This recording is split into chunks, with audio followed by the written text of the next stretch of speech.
Many people dream of making $100,000 a year. Making six figures is a goal for so many self-employed people. And on today's show, we share the specific steps that you need to take to make $100,000 a year. And to do it, we're joined with Dr. Breck, the chiropractor, and the founder of TipTop K9, Ryan Wimpey.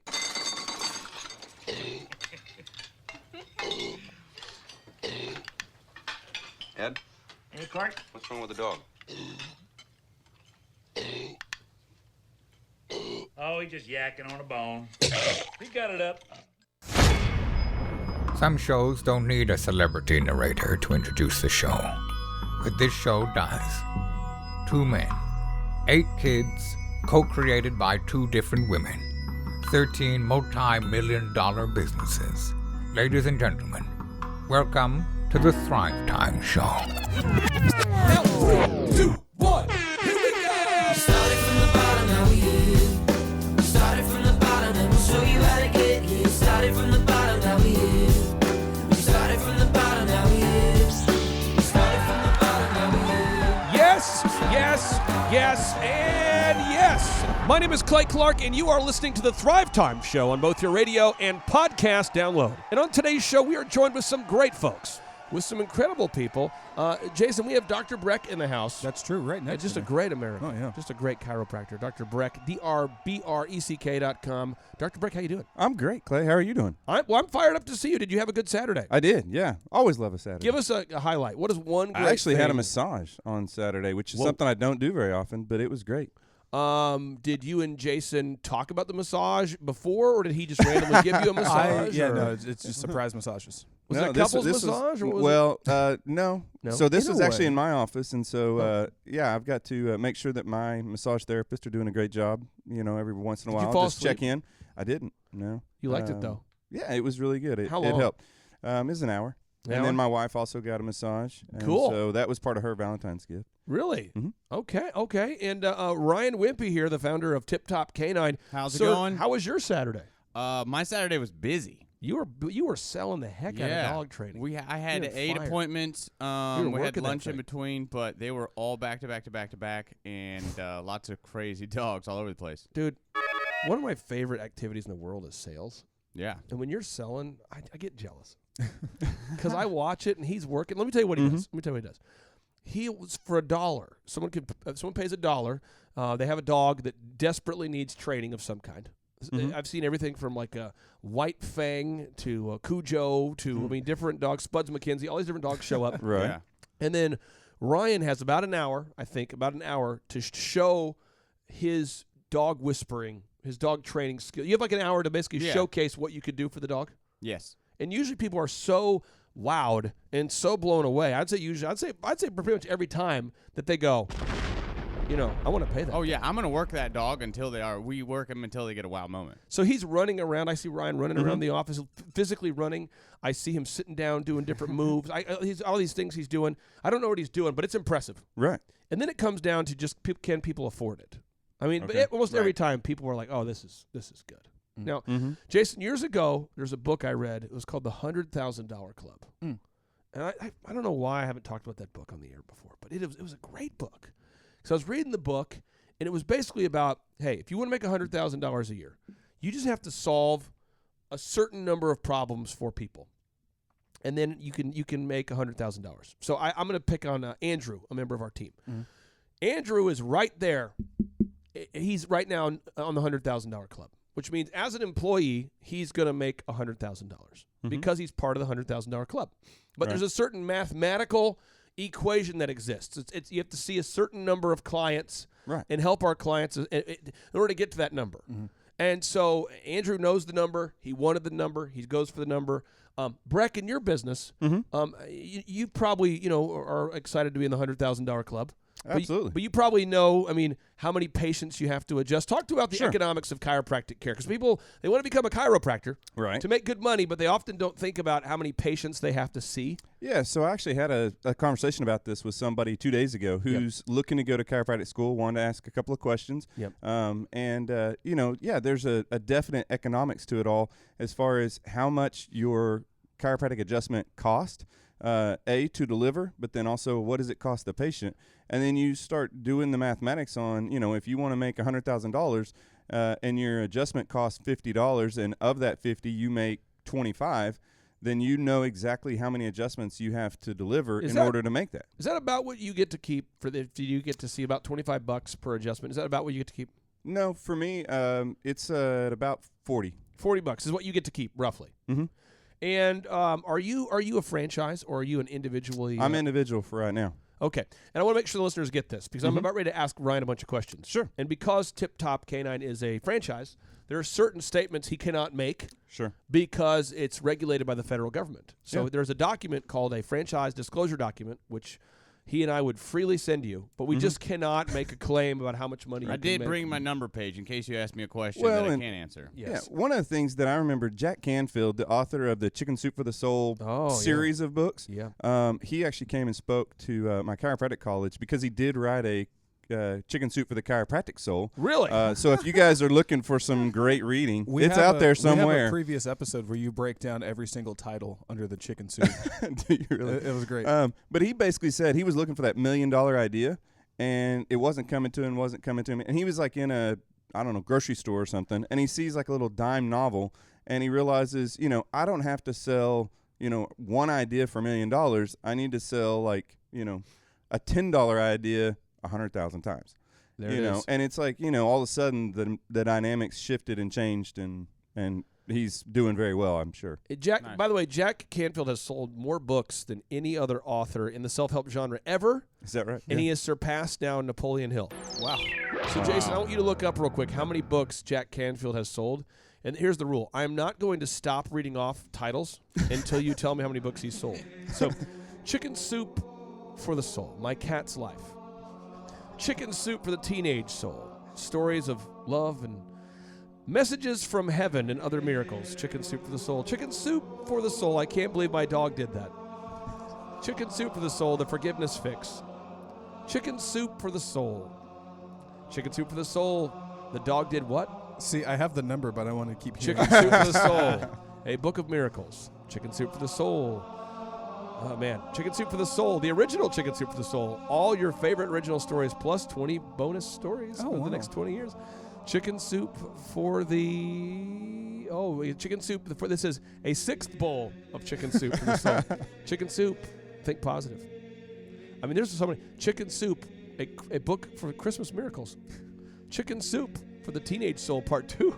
I now know the number, and Chicken Soup for the woman's soul. Chicken Soup for the African American soul. Oh, I need that one. Chicken Soup. You can't have that one. That's what I read. Oh. Okay. I'll take half of it. For some reason, I can only identify with Chicken Soup for the African American soul. For some reason, I don't. Okay, what, Jason? How many books has he sold? So his website reports that he's sold well over 500 million books. What? That is crazy. With more than 250 titles in print and translations in more than 43 languages. I want to say this. Great job. Good job. I want to make sure you feel good about that, sir. Great job. You know what I'm going to do here? I'm going to play my intro music that I like to play whenever someone has huge wins. Let me play this here. Here we go. Broadcasting live from the center goes of out the to you, Jack. universe. It's business school without the BS. We're going to win with every single facet. We're going to win so much. He's winning. You may even get tired of winning. And you'll say, please, it's too much winning. We can't take it anymore. Mr. President, it's too much. And I'll say, no, it isn't. We have to keep winning. We have to win more. We're going to win more. The best part is the stories I've read were other people's stories just relayed. Oh, it's so good. That's the most amazing part is I don't know that he wrote much of any of it except that it's just like all packaged. Yeah. Great Which job. is amazing. Jack Canfield, great job. I just want to say you, my friend, are getting it done. Now, again, we're talking about joining the $100,000 club. True. Now, let's just get into entrepreneurship. Let's make it very simple. I don't want anyone to be confused. This is what entrepreneurship is, and Jason, take some notes if you can here. Yep. All you have to do is find a problem that you can solve that customers are willing to pay you for. Period. True. Period. Stop spiritualizing it. I talked to someone the other day that really, I love this person. They're a Christian person. They're not a good fit for the program. I talked to them for a good half hour. And their business plan is so crazy. Let me tell you what their plan is. Yeah. You know, like you go to a restaurant Mm-hmm. that has a theme like Mexican food, you say, or a theme like seafood, or a theme like pizza, Sure. or some kind of theme. Yeah. This person has gone into bankruptcy 3 times, Mm-hmm. is north of 50, Okay. and they continue to want to have a menu that is 2 times as diverse as the as the Cheesecake Factory. Get out of here. So this is now their 4th attempt to have a menu that is twice as diverse. You know, when you go to the Cheesecake Factory, you it's can't a huge even get menu. through the menu. The Bible, they give you food options. 18 They're- page. I'm going today. Are you really? Yeah. Really? Yeah. They're, it's a Valentine's thing. It's my wife's birthday tomorrow, so we're going out with family tonight. Nice. Happy birthday. Yeah. There it is. Date nights with Ryan Wimpey. But this is what happens is he wants to make money. I'm not kidding. This is the 4th time he's tried to make a menu twice as diverse as the Cheesecake Factory. Now, I'm on the phone with the guy. I'm trying to be very nice.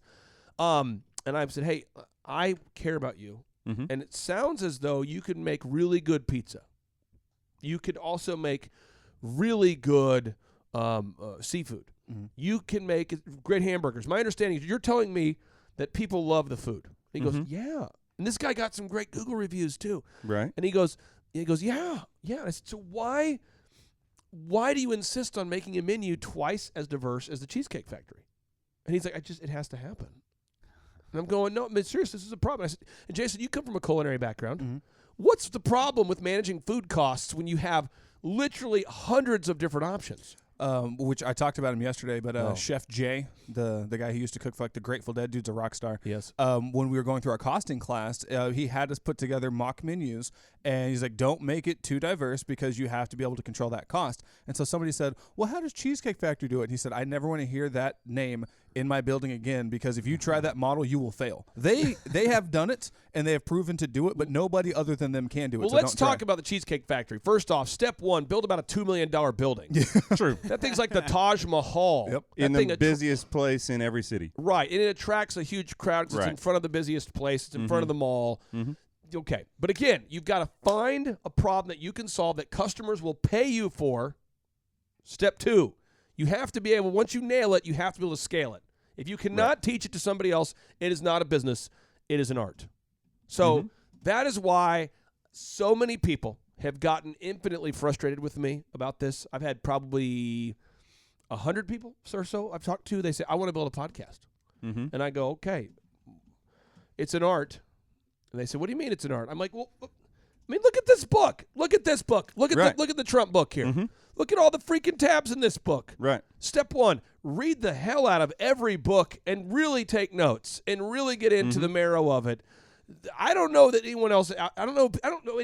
There's no men that I know who are married to women that say, sure, honey, you spend the entire day by yourself in a hot tub tabbing a Donald Trump Jr. book. That's acceptable. I mean, if I wasn't married to my wife, that couldn't happen. She is a saint. You know, and 2, I don't know a lot of men who say, I have no other interests. This is what I want to do all day. I mean, so it's again, and then making the intros and booking the guests. And I have to tell people, hey, listen, you want to build a podcast with 500,000 listeners? Exchange your entire life for it, because that's what I do. Okay? I mean, it's just not scalable. It's not a business model. It's an art. Yep. So I want to get into a business model that has the potential to make you $100,000 a year. All right? Breck, how long did you have to go to school to become a chiropractor? It's about 8 years. 8 so years. it depends on kind of the program and how you go through it. But 7 to 8 years. So we're going to go side by side. Here we go. Back to, we're going to do comparisons. Ryan, how long does it take you to become a dog trainer, assuming that you approve them to be a good candidate, and assuming that, you and your wife have met them and you've decided that you would like to award them a Tip Top K9 territory? How long does it take you to train somebody? We can train someone in all the facets in about 6 weeks. 6 weeks. Yep. So we have a Tip Some Top. people may take just a little bit longer, but it is About 6 weeks. Yeah, if they have a good work ethic, hand-eye coordination, then yes. So right there, just want to make sure we're getting this. Right there, I'm out. I don't have hand-eye coordination. And they like dogs. Yeah, which also, this just in, I'm out again. Okay, I'm not in the running here. But this is the thing. We have a a man from Michigan I just talked to on Saturday. Yeah. Who wants to open a TipTop K9 in Ann Arbor, Michigan. Yes. And my understanding is that he knows you. Yes, he does. And he likes dogs. Yes. How long will it take you to train him on how to train dogs? I don't think he'll take longer than 6 weeks. About 6 weeks. Yeah. And we're talking about 40 hours a week, 10 hours a week. We're talking 60 hours a week. So you're going to fly to Tulsa. Yep. You fly to Tulsa. You land here. Correct. And they're going to train with you. 10 hours a day, 6 days a week, and Sundays if you fall behind. So you're fully trained in 6 weeks. Correct. Now, once somebody is trained on how to train dogs, you also have to teach them how to sell well. Correct. Right? Yes.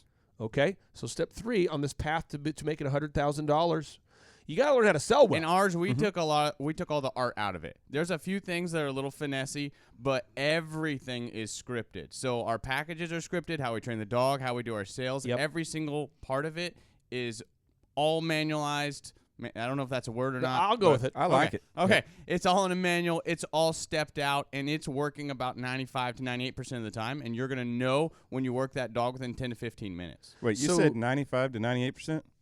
There's Those a are few dogs. That's awesome. Yeah. Well, you have like wolf hybrids. They're not dogs. Right. They don't respond well to a dog training method. And you have some Nordic breeds that are a little more wild, like Akitas, Malamutes. This just in. If you have a wolf, don't bring it to TipTop K9. Don't bring it.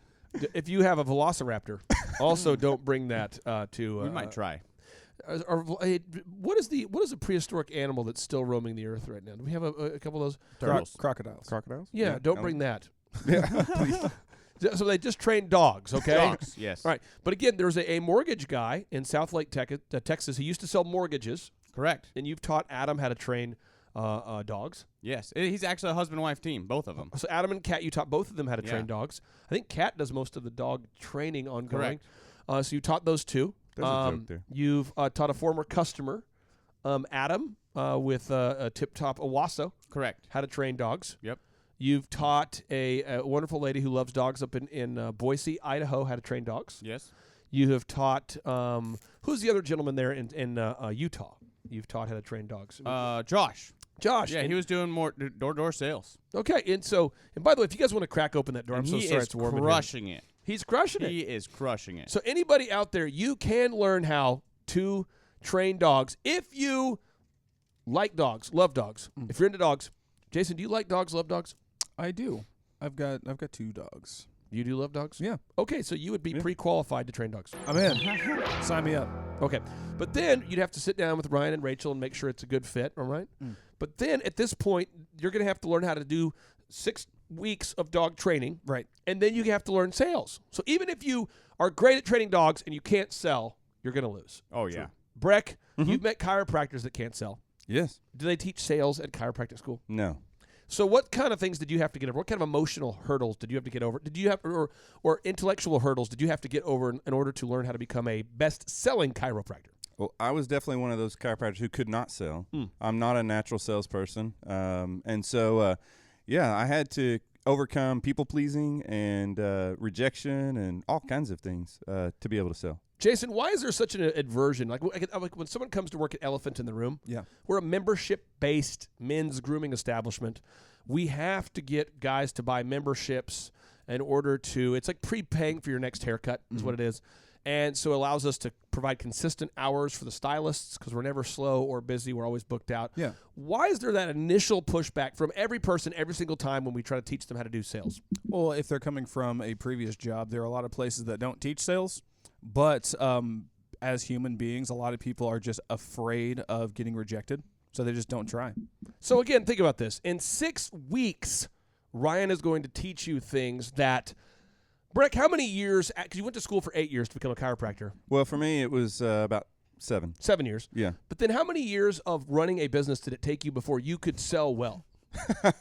I don't know that I still qualify. What do you think? That's what I mean. I don't know that I'm selling well now. I think I'm doing better than I used to do. Okay, and I won't ask you to share how much money you pay yourself per month on the show. I'm just saying, how long did it take you before you got to a place financially where you thought, I finally am doing well? It took me a solid 13 years. after getting out of school. Yeah, after the 7 years. So, yeah, I mean, we're talking about a 20-year investment. So you could go 21 years into a career before you learn how to sell well. Or Ryan could teach you in 6 weeks. Yeah, so it took me probably 7-8 years to get there, but now we have locations that are getting where I was at in 5 years and 8 years, and they're getting there in like a year and a half. Now which is crazy. I want to make kind of like a pie chart here, Jason, mentally. Picture this, okay? I'm ready. So somebody comes in, they bring in their dog for the $1. They go to TipTopK9.com. Again, TipTopK9.com. They go up there, and they schedule the $1 lesson. They've read all the reviews. They've done their research. And they're like, it's $1. How can we possibly lose money on this? I mean, how is this not a good idea? Mm-hmm. So they show up to meet with you, the franchisee, and you, for $1, you put on a laser show. You wow that person. Oh, and they're just going, oh, my gosh. This guy could train Cujo. This guy's going to train White Fang. This guy's going to train Turner and Hooch. The whole thing, it's going to happen. This guy's Milo and Otis. He's going to train them. It's awesome. And then when they decide to pay you, how much do your packages cost? Like for the dog training, the packages cost anywhere from $400 to $4,000. $400 to $4,000. Yeah. So picture this pie chart in your mind. Let's say that it was $1,000. Let's say that the average ticket, the average price, average right now in Tulsa is $1,700. Okay, so the average in Tulsa is $1,700. I don't know what profit margin there is. I don't know when you're charging someone $1,700 to train a dog. And I can't make a claim about it because I don't know if you're going to be training, dogs in a mansion. I mean, maybe you say, as part of my Tip Top K9, I'm going to train all the dogs in a mansion. Why? Because I can. I mean, you could hypothetically go build a mansion, and you could get a mortgage for about $9,000 a month, and you could train dogs in an opulent courtyard, and therefore, as a pie chart, the percentage of your sales that would be going into the real estate expense column would be huge. Right. You could also train dogs in an undisclosed bomb shelter used by Al Qaeda. And again, there's different places, but then would any customer want to work with you if you were 47 miles away from them and they had to drive out to an undisclosed Al Qaeda training center? Probably not. So, but we have a guy. He's doing it out of his house, and he's making almost the same amount grossing, like not profit. Yep. But he's grossing similar to the same amount as someone else that has a physical location and 2 employees. And each local city has their own laws. Correct. So in Broken Arrow, where we're broadcasting from right now, there are certain things I can't do, and certain things I can do. So we're building this the building right now in Jinx. Right. Like actually, it's in Creek County, so it's 4 miles west of our current office. Mm-hmm. Dude, I love Creek County. It's like it's the Wild Wild West. It is. Yeah. I mean, we're building it to Tulsa code, and we're getting all the appropriate permits. But I was thinking, don't we have to pull a permit for that, or don't we have to? Not in Creek County. It's sweet, dude. It's awesome. But again, if I move my office, the location we're building, just 4 miles east, it's an entirely different set of rules. For sure. So before you go out there and say, I'm going to open a Tip Top K9 in my house or in an office, you have to find out the local rules. But again, you go to how long do you have to be to go to dog training school to learn this? 6 weeks? 6 weeks. 6 weeks. And then how much crap do we have to buy up front? How much of an investment? How much money do we have to spend on the dog, the collars, food, auto wrapping a vehicle, all that crap to open a Tip Top K9? The initial franchise fee is $43,000. $43,000. Yes.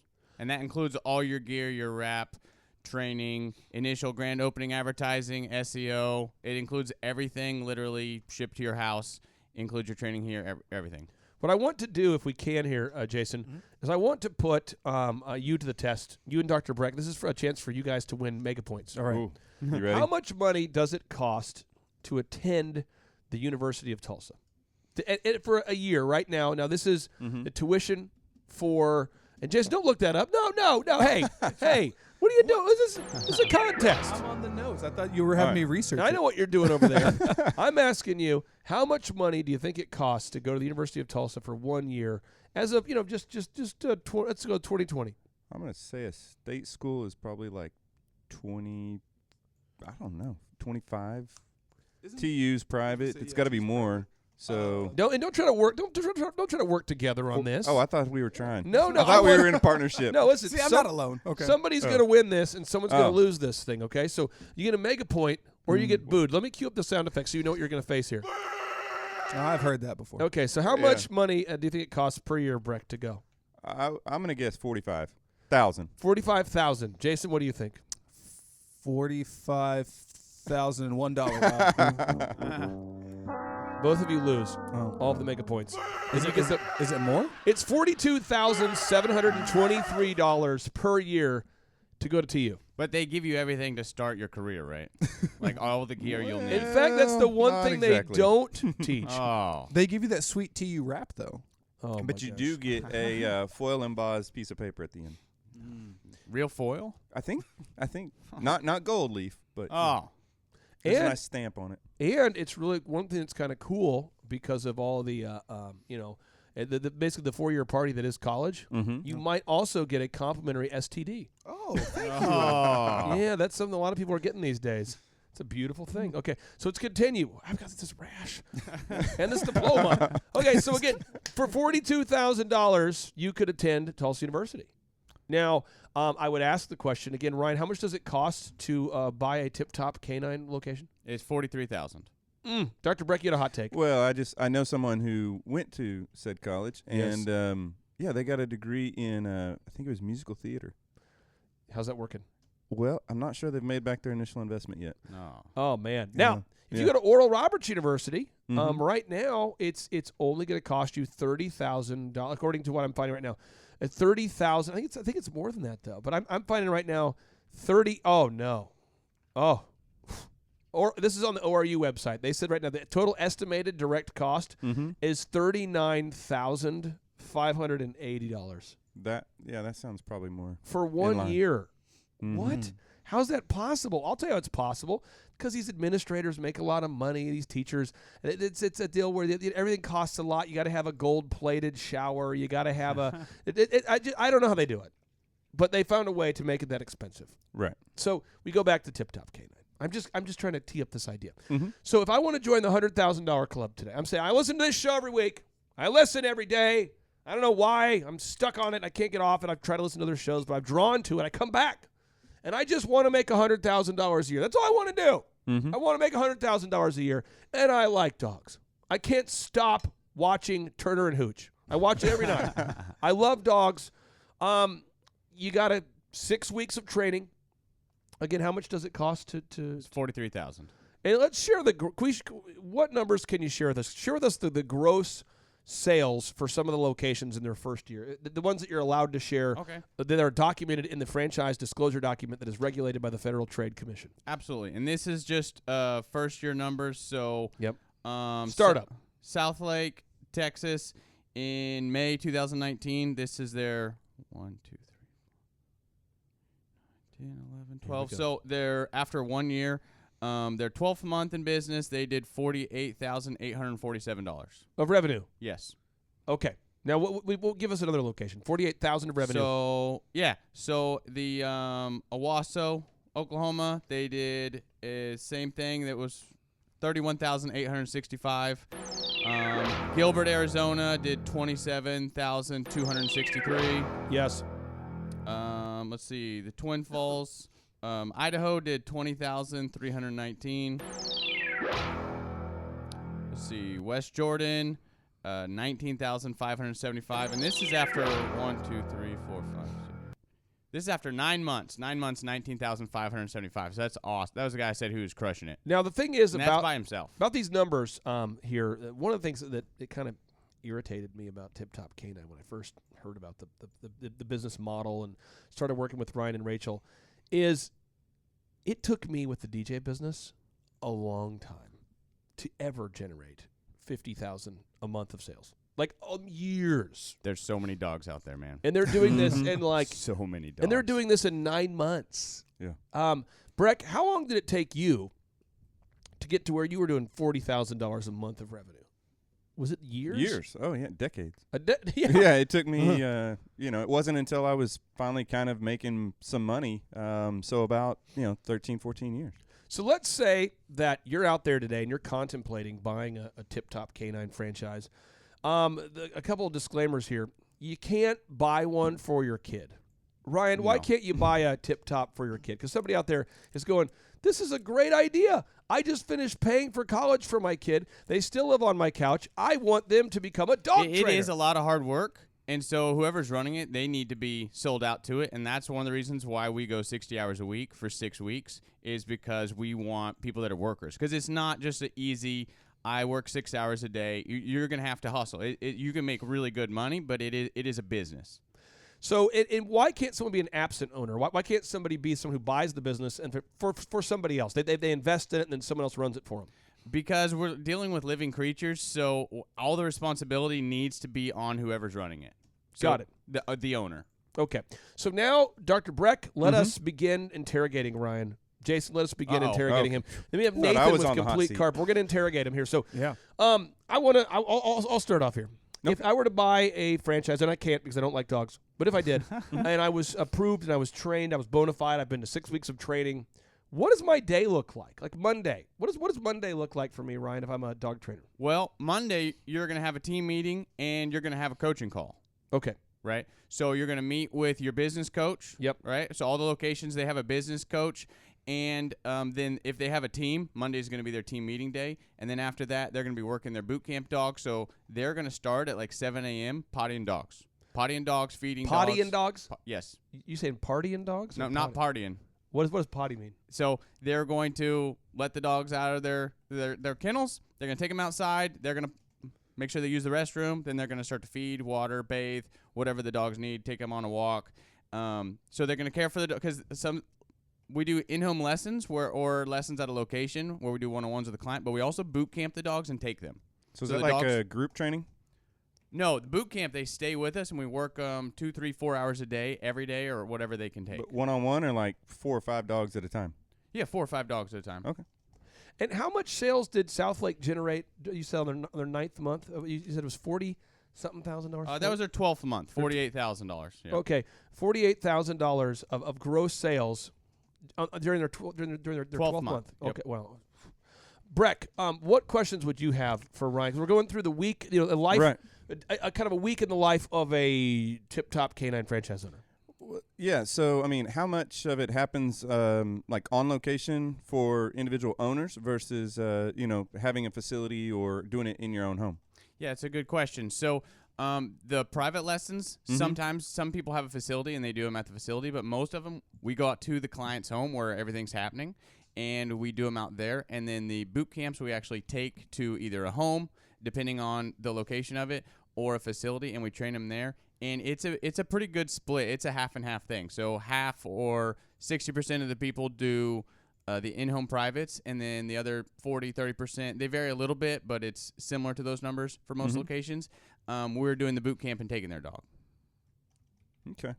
I am as we talk about this, my mind is blown because I think about the DJ business where we would charge you $600 for your wedding. And so, Jason, you were recently married. And your wife, great lady, it was a great wedding reception. Your mother-in-law did a great job at it. Oh, thank you. But I'll tell you what can I tell you the stuff that happened? Yes. You were looking handsome. Thank you. You still look handsome, but you were looking great. Pretty good. No, seriously, you were dressed up sharp. It was at the Botanical Gardens. And by the way, that location, your wedding reception, inspired the creation of our new building. Yes. We hired the people that built the Botanical Gardens to build our new building. Really? So a lot of the look will be copied. So you're the reason, man. Yes. You are an inspiration. But we go to the wedding reception, Love that song. and my son was DJing there. And behind the scenes, because you're a guy, as you're just getting ready for the wedding, talking to your buddies, you're kind of casual. The women, some of the women, were stressed out. Now, I never saw your wife. I didn't see your wife. I didn't see her. But there was a lot of women who were like, "Oh my gosh, where are the vases? Where are the flowers?" Yeah, and I can tell you why. It's because the bridesmaids were 30 minutes late. Okay. There was a lot. I mean, there was a lot of anxiety that was creeping up in that place. A little palpable. And my son, I dropped him off. Now, I'll tell you, I'm just telling you this. Someone's going to say, why did Clay Clark drop dead at the age of 50? I'll tell you why. Because I DJ'd weddings, homies, for years. So let me tell you what that looks like. one, you have to market at bridal shows and on Google and Yellow Pages. And then the mother of the bride or the bride, typically the mother of the bride or the bride would call me and would want to know about our packages. I had a script and a system. I would book an appointment, a consultation where I would help them plan things like, so what time will your ceremony start? And no one's thought about that. Okay, so what time can we get there to set up the sound equipment? And no one's thought about that. When you come down the aisle, what song do you want to have played for the bridesmaids? And no one's thought about that. What song do you want to play for the groomsmen? No one's thought about that. What time do you want, what song do you want to play when the bride comes down the aisle? No one has thought about that. What music do you want to play when the guests are arriving? No one's thought about that. Do you want to wear a lavalier mic? No one's thought about that. Do you not want to wear one, but then people can't hear you? Are you sure you want to have your wedding reception at the Golf Club of Oklahoma outside in July? No one's thought about that. And you go through and you plan this wedding, and the bride says, I do want to have it in July outside in Oklahoma on the golf green. Now, the day the wedding comes and the bride is sweating. Yeah, the makeup's melting off her face. It's melting off her face. Bad things are going on. And then you, as the DJ and the sound guy, are the host, the quarterback of this laser show. So the photographer's like, we need to start this right away because the bride is so sweating. I'm going, yeah. Also, she's wearing a super tight corset. She hasn't breathed in an hour. She can't breathe. And then every bride buys a dress that's 5 pounds too small. Yes. And they're all like, I'm going to lose that weight. No, you're not. I'm going to lose that weight. No, you didn't. And now I can't breathe. It's craziness. Yep.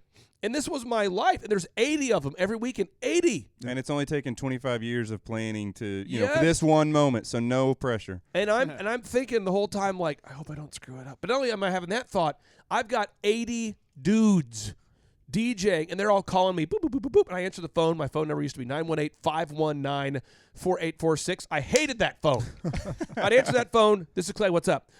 Clay, the sound is cutting out on the left speaker, and the wedding's starting in 7 minutes. And I'm going, okay. Have you reattached the speak-on cable? Yes. Have you hooked up the backup amplifier? No, I didn't. Thanks a lot, boss. Next call. Thank you for calling. This is Clay. What's up? Clay, what's the song you play after Billie Jean? Rapper's Delight. Play that after Billie Jean. It matches. Okay, thanks. Next call. Clay, I can't find the Party Starter 4. What's a song to get the crowd growing? There's a lot of black people here. Clay, boom. Next call. No, I'm not kidding. Then all of a sudden, Clay, hey, we got a lot of Indian people at this wedding. What's the one song? And I'm like, it's Kid DeWick. Play that song. Do the turn the light bulb dance. Next. And this is all night. It's just craziness. While you're still trying to do your own thing. And then they finish at 4 in the morning. And then you got to unload all the guys. And what kind of man wants to be a disc jockey? I'll tell you. He's a guy with a problem. They got some issues. It's a pirate culture. Okay. So the guys come back at 2 or 3 in the morning going, bros, bridesmaids were hot, man. Ow! And I have to these are real situations. Sure. One of the guys, I said, dude, what's going on in your car back there? And he goes, what? I go, is that a bridesmaid in your car? Oh, no. Yeah. He's like, I was going to bring her home after I'm like, no, you're not. But seriously, guys were bringing home bridesmaids in the DJ vans. You can see the dress in the background. I'm like, is there a bridesmaid in your car? I mean, this is real stuff. Yep. I mean, this is guys who have drank all of the margarita mix and then driven home. I'm like, how did you get here? I don't know, man. Can I sleep at your house? I mean, it's craziness. This was my life. So I made my money as a DJ, but dog training is hella easier than training DJs. I mean, but it's not easy. You got to learn a skill. It's tough. Yeah. But you don't have that wedding day feel. What are the challenges of owning a Tip Top? Like, what's the hard part? The part where you go, let's not candy coat it. Let's not sugar coat it. What's the part where you say, this is not fun? So you have someone's dog, right? And that dog on Sunday, you still have got to walk it. You still got to potty it, right?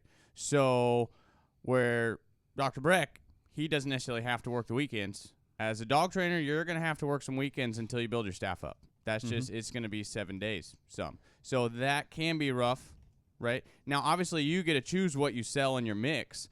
So you can sell more private lessons and less boot camps, but it's, so we have a ton of medical issues, right? You have someone's child, right? You have their furry child, and do people actually view their dog that way? Yeah. Big time. Oh, yeah.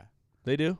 Yeah. How emotional do people get about all the dog? Time? People are like, yeah, he's really like a people person, and I'm just looking at him like it's a dog. But people do they do feel like it's a person. Oh yeah. Okay, but which part's harder, the dog or the owner? It's pretty systemized right now, so it's not that hard. Normally, if it's a really hard owner, sometimes we have to bounce them, and that's the one thing. So our system works really good. Sometimes I have to tell people no because of the dog. just a few percent of the time, and then sometimes I'm like, you're not a good fit. Is it more often than not, it's the owner that's the problem, not the dog? I mean, as far as being able to train them. Yeah. Yeah. It's both. It's normally both. Sometimes it's just the owner and the dog's super easy, right? And then, so like the other day, there was 2, and I was like, hey, they were totally unrealistic, right? And they have some monster German Shepherds, and I'm like, I don't think we're going to be a good fit. And they're super mad because they want to give me like $3,000 to train their dogs, and I'm like, I'm sorry, it's not gonna. So like that's tough. Now, full disclosure, the reason why my wife and I decided to team up with Ryan and Rachel and invest money in the franchising of this business is that I understand franchising, and I get it. And there's a lot of things that are not franchisable. I mean, a lot. Like as an example, podcasting. If you're listening right now, I'm telling you, you can right now pay thousands of dollars to attend podcast workshops. True. And they will teach you about podcasting. I interviewed Mark Manson, the author of The Subtle Art of Not Giving an F, on Friday. And he said something in the interview that was so good. It was so hot. He says, it's the orange-covered book that you find in all the bookstores. He said, Clay, people reach out to me all the time and ask me how I became a blogger with 1 million people on my blog every week or whatever. He said, people ask me all the time. And I say, step 1 is you need to do your first 50 posts and then come back and we'll talk. But you've got to post like daily. You got to do your first 50 posts and then we'll talk.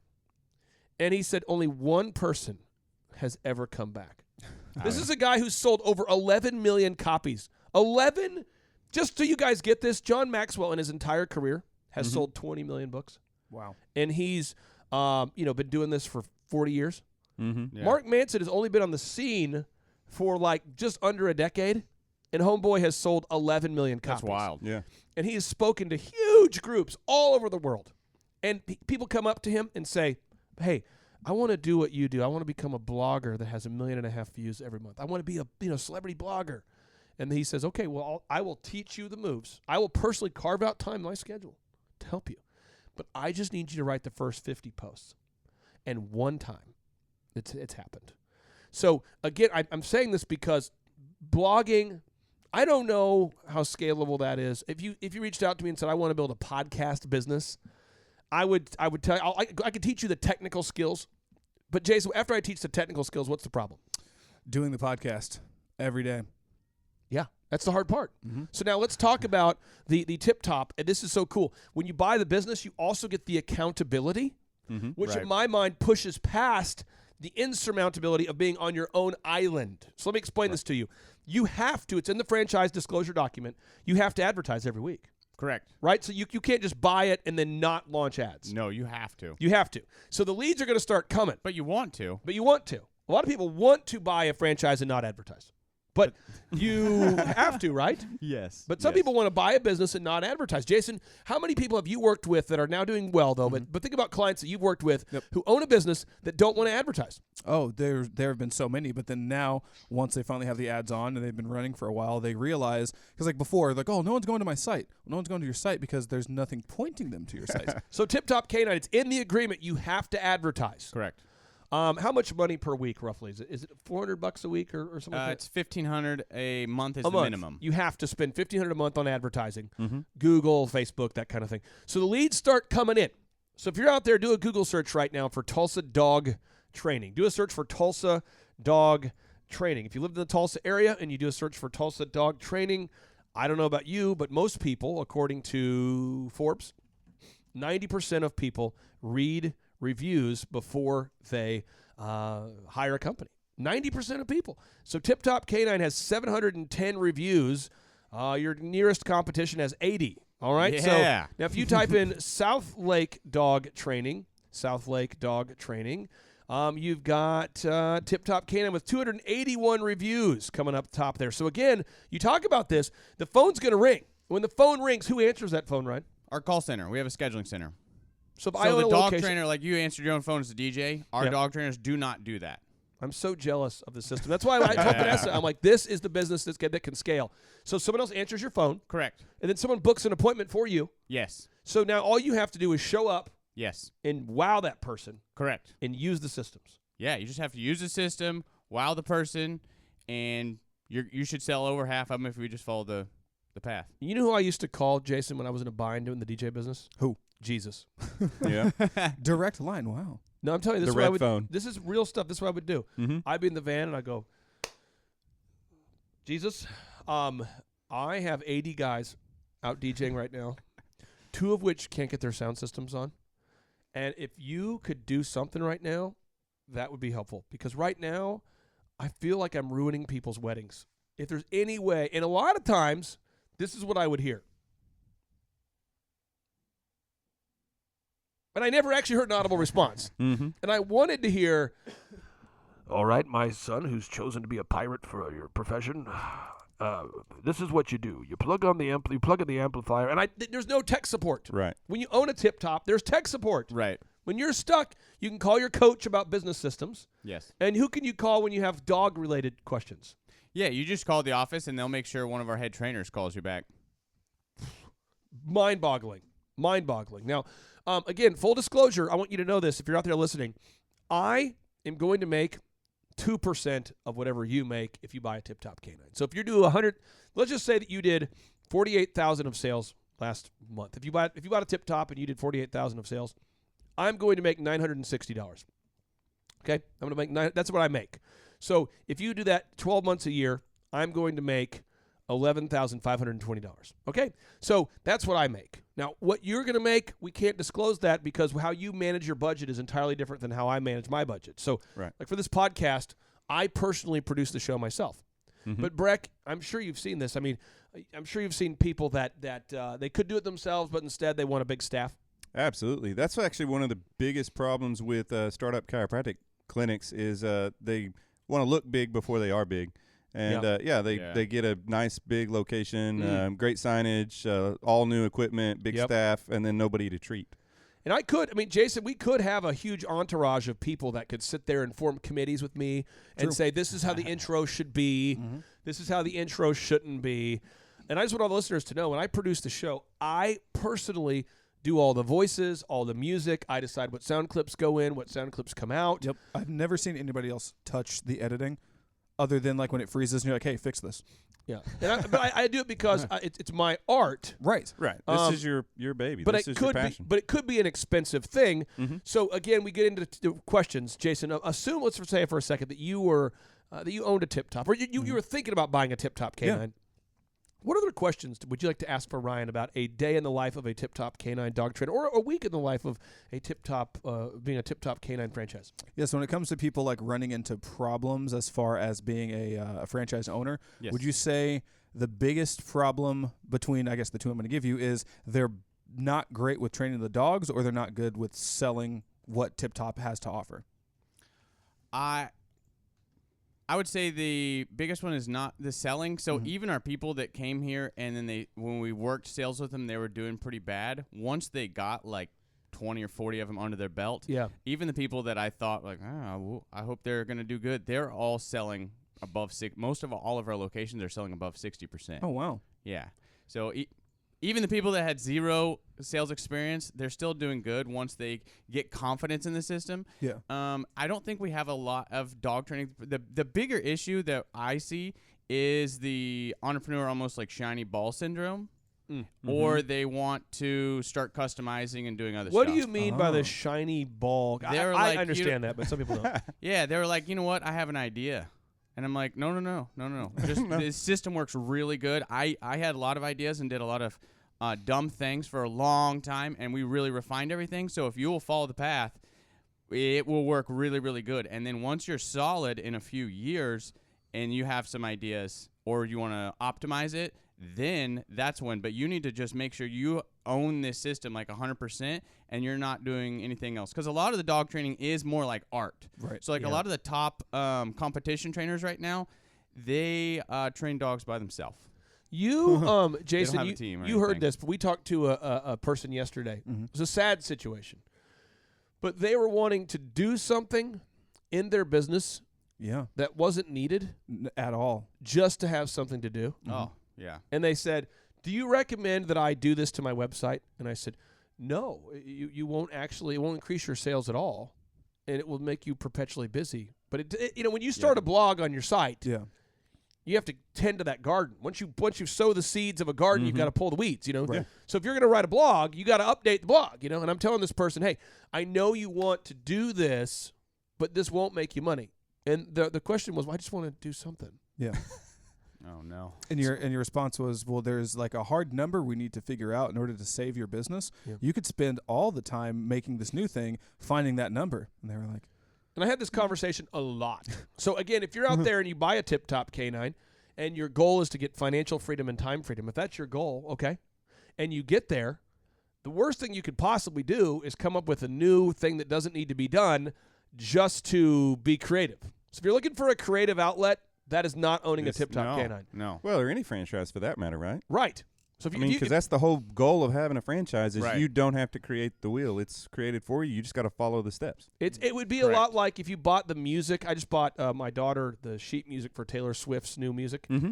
If my daughter buys the sheet music and it shows her the specific notes to play Right. and the lyrics to sing, it would be a lot like me playing entirely different keys with different lyrics and wondering why it doesn't work or sound sound good, So what I want to do is we have Nathan with Complete Carpet here. And Nathan, I would like for you to have an opportunity to steal Jason's mic for a second. And you can ask Ryan any questions that you have about owning a TipTop K9 franchise. So Because I have a there's quick question. Yeah, go for it. Yeah. So, the van on Dumb and Dumber? Have we considered wrapping a van like I that would yet? love that. The So I Shaggy have a Dog- bright yellow van. Yes, Yeah, I've seen that. It doesn't look like that. but I it's did not a look- furry dog. I know. So they have one of those in Branson, right? Do they really? Oh, yes. Like, it's Yeah. almost an exact replica, and it is amazing. Dude, Yeah, you got to but- do that. Look at this. I don't want to put my goals on you, but And then when it rains, it really does smell like wet dog. Yeah. this is cool. I'm looking at it right now, the Shaggin' we Wagon. try to do stuff that's highly replicatable. And if it's not, we don't. I don't know any wrap companies that actually would do that. Mm-hmm. Oh man! If you're not going to But- do that, at least put carpet in your shower. Put carpet in your shower. Yeah. Have you ever had to turn away someone who was interested in a franchise because Yes. they were like solely a dog person and had no people skills? I mean, like, do you have to have a little I've bit of a talked to a balance? lot of people. I've Yeah. talked to a lot of people. Clay that- probably filters those people out on the phone, to be honest. Yeah. Like where they're just like so introverted or like reclusive because they're like, I love dogs. At Can't this talk to a point, person. I've dealt with probably dozens because they'll usually go to thrivetimeshow.com and reach out to me in some capacity. Mm-hmm. I would recommend, by the way, if you want to buy a TipTop K9 franchise or interested in learning more, go to tiptopk9.com. That's tiptopk9.com. Go there, fill out the form there. But a lot of people have just reached out to me directly, and it's people that, like one particular guy. This was a fun story. He says, this is the craziest call ever. He goes, I want to know, how much are you going to pay me to open a franchise? And I said, what? He goes, I want to know. I'm a dog trainer. How much are you going to pay me to train dogs? And I said, what? He goes, I want to know. I asked you. And he's like getting really passionate. Mm-hmm. And I'm like, so you want me to pay you? That's what I'm saying. And I don't think he understands that just because you're a dog trainer doesn't mean that Ryan and Rachel stroke you checks. Right. The way it works is you pay money to buy all the stuff you need, and then Ryan and Rachel make a percentage of the gross revenue, and you have to follow the system. Yeah, because basically we're doing all of the work on the business, Yeah. and they're paying us to do that so they can work in the business and actually run their business. And this dude wanted to answer his own phone. He's like, I like the whole thing, but I got to answer my own phone. And I'm like, that's not the thing. No, you don't want to, man. So I'm working Right. the other day. I'm working a 90-pound aggressive pit bull that wants to bite me. Oh, no. So it used to be first year, I'm answering my own phone. So what am I going to do? I'm going to wait until I'm done, or I'm going to pause and hope he's going to be cool sitting next to me. Like, no, That's not, that doesn't work. So then I would get in my van, and then I would pick up the phone and try to call everyone back, all the calls I missed while I was training, and then if they call me back while I'm in my next appointment. And it just didn't Right. work. So do you keep the dog on the outside, hold the leash through the door, and just shut the door? That Yeah, way- that's the move right there. You give it to the client and be like, I got to call this guy back real quick. I really need to schedule another Your sales dog's appointment. trying to chew my leg. So Nathan, I'm going to give you the floor here. You can ask any questions that you want to Ryan about running a TipTop K9. Any questions you would have about running a TipTop K9 franchise? You know, you said that there's a $43,000 franchise fee. With that Yes. fee, how many dogs do I get? So you actually don't get a dog with that. We do help people source dogs, and your personal dog is actually really important because you're going to have a demonstration dog. Like whenever I'm, like on Saturday, I'm showing people with my dog what he can do, right? That I am a professional trainer, that my dog has better obedience than any dog they've ever seen. And so you do need a dog. You do need a high-energy dog. Like, we were at the boat show for 12 hours. Like, you got to have a dog that's not just going to, like, You're saying that the faint. franchise fee does not include the purchase of a dog? It does not include a dog. Okay. But it does include the manual. Does it Right. include the training, the 6 weeks training? Yeah, it includes a 6 weeks training. It includes all your SEO, grand opening advertising, and it includes tons of gear, crates, bowls, leashes, training collars. Your online ads. Online ads, Yeah. tons of So stuff that's all will be included shipped in that to your 43. house. Oh yeah, Yeah. everything you're gonna need to start, everything, all of your gear will be shipped to the house. How much? What kind of dog do I have to buy to become a TipTop K9 dog trainer? Ideally, we've had the best luck with hunting, field trial type Labradors. Labradors. Great attitude, awesome with kids. Our insurance as a dog trainer is high, so you cannot have any sort of aggression at all in your dog that you're taking over to people's houses. And this Labrador, I rumor has it they are Republicans. Okay, so Nathan, what questions would you have? Labradors are awesome. They're like big giant kids. We get a lot of them in the customer's house that we're cleaning. What is the biggest mind shift that you had going from running a TipTop K9 to franchising? So what was the big switch you had to do to make that, switch over to where you're now running it, doing it every day, but now trying to teach others to do it? Well, so doing my craft is really easy for me, right? I've been doing it for a long time, 11 years or so now, maybe 12. So very crafty. Yeah, so doing my actual job is a lot easier than sitting down and literally stepping out every single little thing I'm doing and systemizing every single little thing. Like, my wife or Clay would be like, hey, you need to make the system. And I'd be like, oh, I want to train this dog. Oh, this one's aggressive. I want to train this one. This one's cool or whatever. So the systems weren't sexy? No, not really. And then also, when we first started, Clay just helping me with the consistency of ads, the consistency of the group interview, he's like a super consistent man.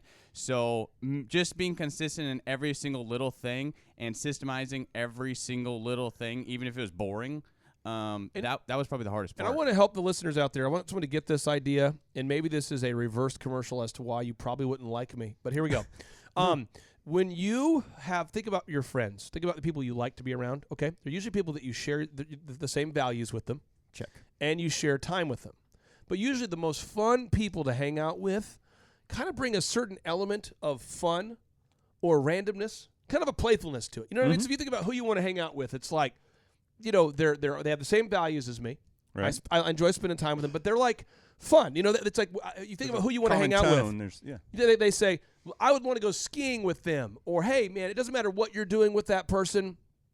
It's going to be fun because they're just random. They enjoy variety, and most people that I know, when they think about their friends, that's what they like. Somebody it's like they share the values, they share time, but they like the fact that this person, they could go out to Italian food with them. Or to seafood, and it would still be fun because they're that kind of variety person. Right. Maybe someone you could travel with. Maybe if you're a couple out there, maybe it's another couple you could travel with, or you could go see movies with. Well, to be a successful business person, you have to have 3 character traits that are not normal. One, you have to be very, very consistent. I mean, very consistent. 2, you have to have a very unique relationship with time. You have to be on time all the time. And 3, you have to do what you say you're going to do. So like with your friends, if you're like, dude, let's go see a movie tonight at 7. I see a lot of people who are friends and they go, dude, I'm so sorry I'm running behind. It's 7:10, but can we see a different movie? Or just come in after the trailers, right? But you see a lot of people that are like that. It doesn't bother them. It's like, hey, let's go out to dinner tonight at 6. And then your friend calls you at 6:02. I'm so sorry we're running behind. And it doesn't irritate anybody. That stuff kills me. Yeah.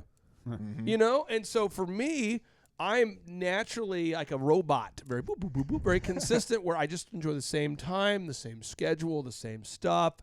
And I would say Ryan and Rachel came from Team Normal, where the idea of doing a group interview every single week is not normal. And I would say if you talk to 100 people out there and said, you need to interview people every single week, even if you're fully staffed. And you have 4 people to call in the drawer. Right. That was they would hard say in the beginning. Why? Or, hey, you need to never turn your online ads off, even if you're fully booked out and you have a waiting list. hey, you need to have a same meeting at the same time every week to look at your finances. Are you talking about me? I mean, this is for everybody. And I think that's what's interesting is that anytime I quit doing it about, it's about 12 years ago, but some buddies of mine from business said, why don't we all go to Florida together? And I go, okay. And Vanessa's like, you should do it, honey. It'd be fun guy time. You guys will go. And I'm like, I don't know. Was about it that. during spring break? No. This was it's a bunch of dudes who we all had built multi-million-dollar companies, and we decided to go to Florida together to go to a conference. And we'll get into the details. Sure. By the time we got back to Tulsa, every man hated me. I was going to say, you're not friends with any of them. It took me years to apologize for my behaviors on this trip because they were like, we said we're going to leave at 6 a.m. to go to the conference. And it's like at 6:10, and they're not ready. And the first day I was like, guys, come on, we got to go. But the second day I'm like, you a-holes, move it. And they're like, well, you're not our boss. And I'm like, but anyway, but we went, we got on time. And they were like, we hate you, you know. And it became a weird thing because I'm fastidious about being on time. Yeah. And again, if you're going to buy a franchise, you're not joining a military operation here. But there are certain things you have to do every week. Sure. And the group interview is one of them. And if you're somebody who can't grasp the idea that to get time freedom and financial freedom, you have to do the group interview, or you have to look at your numbers every week, or you have to follow the system, don't buy a TipTop.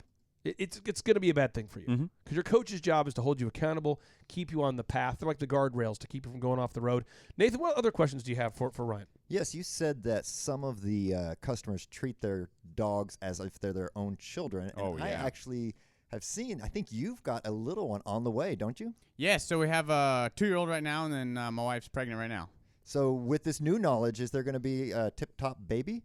Like new training, or do you just apply the dog training to the kids also? No, it's a little different. It's definitely slightly? Just slightly. Yeah. I think that, by the way, I don't know if you agree with this.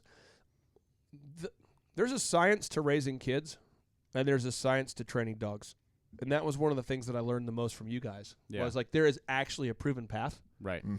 So where the dogs are easier is that the dogs max out like their emotional intellect level it's debated, but it's somewhere between like a 4 to 7-year-old child range, and so they stay there. And so their worldview, everything else stays basically like a 5-year-old child, or maybe the smartest dogs might get up to like a 7-year-old. You don't see like a dog freaking out because they don't agree that you don't see a dog wanting you to become a Bernie Sanders fan or a Trump supporter. You don't see them having a political or religious worldview. No, emotionally, mentally, they max out where the kids keep growing, and so they change, and your relationship with them changes. I think I'm a dog. The dog. You've maxed out. You've maxed out emotionally. That's what I am. Yeah, so that makes it a lot easier with dog training, where the kids, they're going to grow and you're going to have to adapt. So in the training, like you've put all this into a systematic process. Like how many categories do dogs kind of fit into? So like you've talked about, you may have aggressive dogs, you may have like the lap dogs, you might have anxious dogs. Yeah, sporting dogs or anxious dogs, or like how many different categories does somebody have to like kind of be able to train, like to see, okay, this dog fits into this category, so I need to kind of go down this path versus they're in this other category, and I would approach it differently. So that's a really good question. So there's probably like 20 or 30 categories of different issues and different types of dogs, different breeds, energy levels. So you kind of breed specific too? No. Oh. So our training is all systematized, and basically what that enables someone to do. So say they're teaching a dog to heel, loose leash walk. So we've got 6 steps. To do what? To loose leash walk, where the loose dog's leash. So like they stay beside them. They stay beside him, where the dog's shoulders lined up to my left leg or my left heel. Got it. Okay. So I have a system, and everyone is going to know exactly what to do with that dog. And then basically they're using all their creative energy on the issues in the breed-specific or the dog-specific stuff. So instead of going in the beginning, it was like, it's art. And so you're like, how am I going to do it with this dog? Oh, I'll try this. So I know exactly how I'm going to teach the dog to jump on a box and stay, right, to do a doggy timeout. And then if I have a dog that's scared and they're scared of the box, or they're aggressive and they want to bite me, all my energy goes into problem solving. That takes a little bit of time, but that way I know exactly what I'm going to do on my boot camps, on my lessons. All my creative energy goes into the hard dog with issues or the people with issues.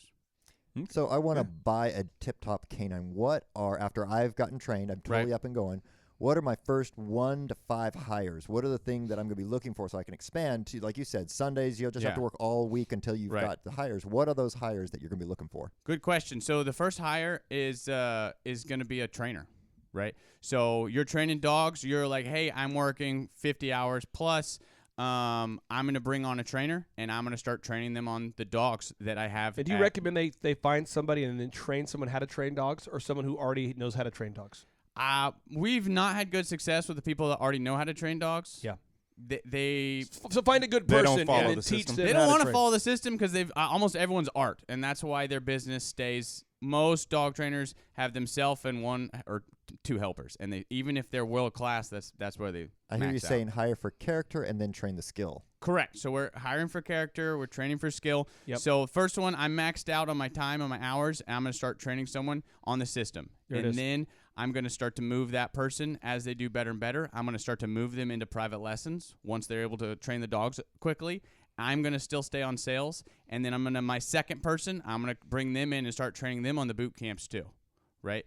And my first person's going to be part-time boot camps and part-time private lessons at people's houses. And you said training. Is that something that you expect the franchisee to do, or is that something they send to you to Correct. get Good them question. trained the So same? they're going to train their own people. Oh, okay. Right? Bam. Yeah. Yeah. So if you're out there today, again, you're thinking about buying a TipTop K9 franchise, here's the process. Step one, go to tiptopk9.com. That's tiptopk9.com. Do your research. Look up all the reviews. Look up all of the locations. Look at the reviews for each location. Look for the good. Look for the bad. Do your research. Maybe go to YouTube and type in TipTop K9 reviews. See what the customers have to say. Go in with a skeptical mind. Do not go in with a mind that believes that it's a good idea just because you like this show. And I'll just give you an example of why that is so dangerous to do that. We live in a world now where you can pay people to say stuff. You can now pay people to say stuff. I think everybody knows that. But as an example, John, as a fun gift to me, he reached out to Brett Favre.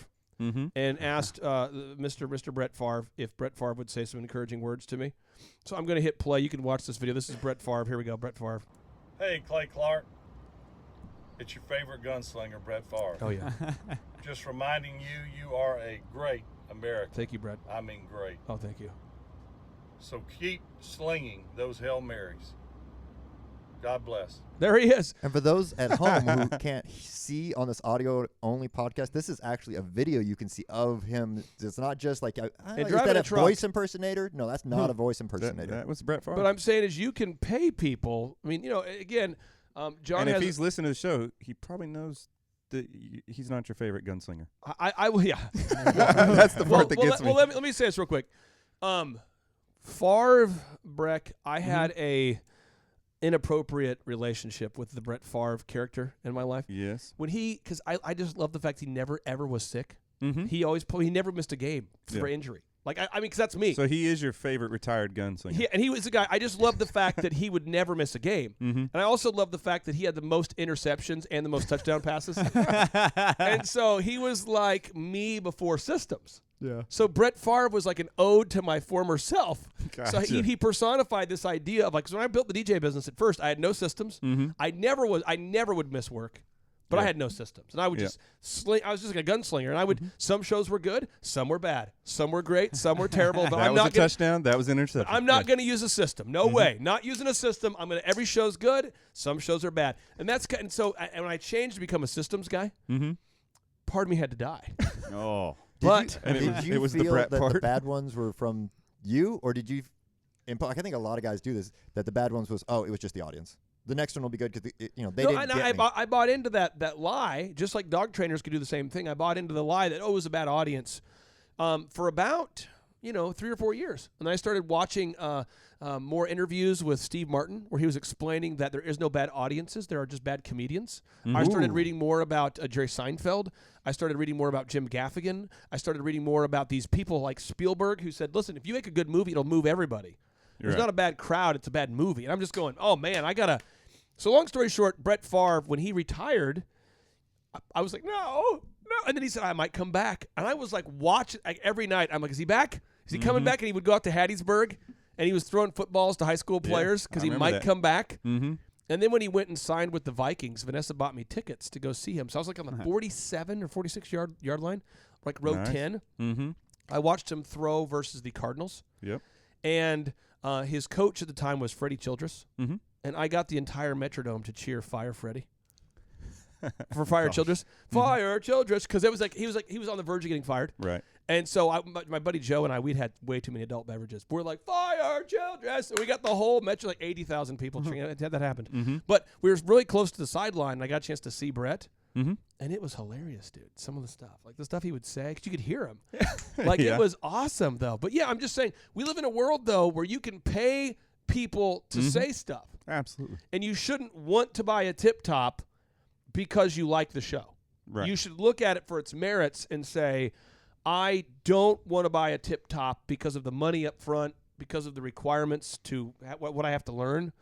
Or you say, I want to because of its merits. But don't prejudge it. I'm just exposing you to that opportunity there. I think it's a great program, a great idea, a great opportunity, but it doesn't fit for me. I don't have 60 hours a week for 6 weeks to give to it. Right. I love dogs. I love people. I love to have a product that makes money, but it still doesn't work for me. And that's in Tulsa. So some people are like, I don't know if I want to live in Tulsa for 6 weeks. Yeah, you got to come. It's not that bad. But, I mean, if you want to join the $100,000 club, whether it's by buying an OxyFresh franchise or a Tip Top K9, I mean, you gotta find a way. What is the problem that you're going to solve for this world in exchange for the money that you seek? And Jason, I wanted you to hop back on the mic here real quick to ask any final questions you had, because, again, somebody out there is thinking about reaching out to learn more about buying a Tip Top K9, and I just want to make sure that we ask some of those rude questions or questions on the outside of before they reach out by going to tiptopk9.com. I want to ask some of those questions that maybe people should ask before reaching out. Yeah. So with the initial franchise fee of the $43,000, right? Yes. I know you probably get this question a lot, but if somebody were, let's say, as diligent as Clay, how many appointments would they have to do in order to make that back? And have you seen anybody do it within the first year? Again, it's going to depend, because we've had some people, like the guy in West Jordan, Utah, like he is completely maxed out on his schedule. He's a machine. Yeah. And so love that guy. He definitely can, where someone else, if they want to hire multiple people and get a location right off the bat, then it's going to take extra time. So it's really going to depend on the individual and how they want to structure it. And let me give definitely doable. Let me give a franchise compliant answer here real quick. Let's just say that your average dog that you trained was $1,000, and again, your average is $1,700. Correct. But I'm just making up a number. Let's say after you make your own performa and you do the math, you realize, hey, I'm going to make 10% per dog. Maybe somebody else out there is listening and says, I can make 30% profit. Maybe somebody else says 5%. It's going to be totally based upon your overhead. Right. But if you do the math and you're training dogs out of your house and you go, look, I can make the 10% profit. Let's just say that was the case, and your average dog was $1,000. You go, it's $100 per dog of profit. Okay, so how many times does 100 go into 43,000? You do the math and kind of work that way. Somebody out there might say, well, I can make a 50% profit margin. I want to train dogs out of my house and train them all myself. Okay, fine. And I've seen people go into an OxyFresh franchise purchase with that mindset of like, I'm going to clean all the carpets myself. I'm going to keep all the money myself, and I'm going to pay this thing back. We just had a OxyFresh owner in Oregon. I think it's in Oregon. Yes, in Oregon. Home of the world's largest nude bicycle ride. Oh, God. Awesome. Rick, are you aware of that? I wasn't. But what month is that? Well, make sure you never go to Oregon. I'm real quick because people don't believe me, Jason. There's this. Oh, no, it's in Portland. Portland, yeah, world's largest nude. I attend every year. Bike ride. By the way, I mean, what kind of seats are you on? Look at this. Yeah. There they are. There they are. Sounds like a dangerous sport. It's not the move. It's a thing, though. Bicycle wreck would just be ugly. Just ugly. I got it caught in the spokes. But anyway, so what happens is this guy, though, in Oregon, he bought a OxyFresh and decided to run it like a boss for 3 years with the game plan, I think, to sell it. And on the last show, Matt joined us and shared with us, Matt Klein was sharing with us that the guy has now sold his company. And so that's a move. But again, if you're out there today, we want to help you, but I don't want you to buy something that's the absolute wrong fit for you or your family. So there is a vetting process. You go to tiptopk9.com, tiptopk9.com. You will inevitably speak with me, and I'm going to figure out what are your goals. Do you like dogs?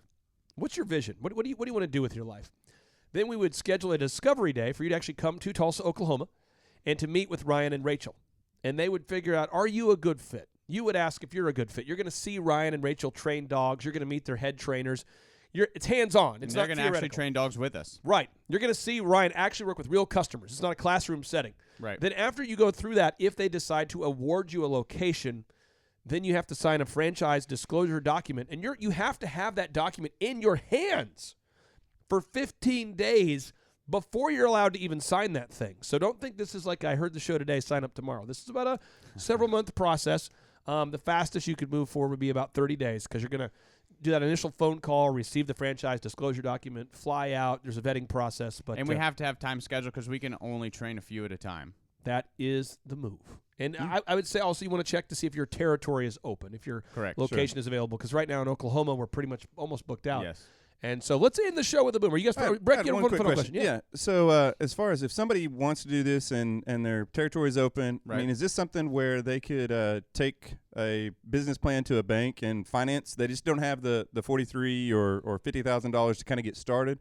I would advise against against something that somebody could do, or is it somewhere they need to come with their money? I would advise against that, and I will just tell you why, personally. Yeah. You can do it, but I would advise you because not having any money at all saved is an indication of a habitual nature where if you haven't saved any money at all in your life, it's $48,000, and so I would recommend that you'd be the kind of person that has saved up about that much money, and you might get a loan for part of it or some of it. But if you have to have this thing work, like if this is every dime you have and you put all your chips on this and you have nothing saved, it's too emotional to have you run it. I mean, it's like, wouldn't you agree, Ryan? I mean, it's very emotional. Oh, yeah. Like, especially different locations are different amounts of time to rank on Google.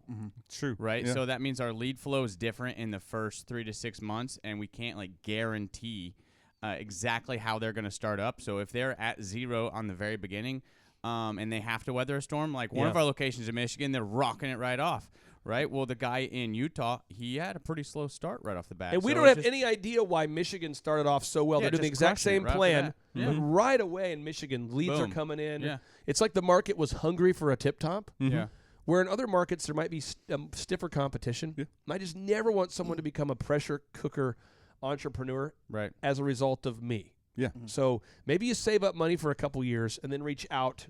And I'd say you at least want to have half down if you're going to borrow money. Sure. And just don't get in a spot where you're cash poor as you're trying to train those dogs. Yeah. But that's good. I think it's now time to end with a boom. Without any further ado, Jason, are you prepared? Oh, yeah. Dr. Becker, are you chiropractically prepared? I am prepared. Okay. And Ryan, are you? I'm ready. Are you ready to bring the boom? I'm ready. Here we go. Without any further ado, make sure we step back from the mic because those mics are hot. Here we go. 3, 2, 1, boom. Hi, I'm Ryan Wimpey. And I'm Rachel Wimpey, and the name of our business is TipTop K9. Our business is a dog training business. We help people with behavioral issues and teach their dog how to listen. When I was learning to become a dog trainer, we didn't learn anything about internet marketing or advertising or anything at all, just dog training. And that's what's so great about working with Clay and his team because they do it all for us. So that we can focus on our passion, and that's training dogs. Clay and his team here, they're so enthusiastic. Their energy is off the charts. Never a dull moment here at Thrive. We've been working with Clay and his team for the last 5 months, 2 of which have been our biggest months ever. 1, our biggest gross by 35%. Clay's helped us make anything from brochures to stickers, new business cards, new logos, scripts for phones, script for email, script for text message, scripting for everything. How I would describe the weekly meetings with Clay and his team are awesome. They're so effective. It's worth every minute. Things get done. We'll ask for things like different flyers, and they're done before our hour is up. So it's just awesome, extremely effective.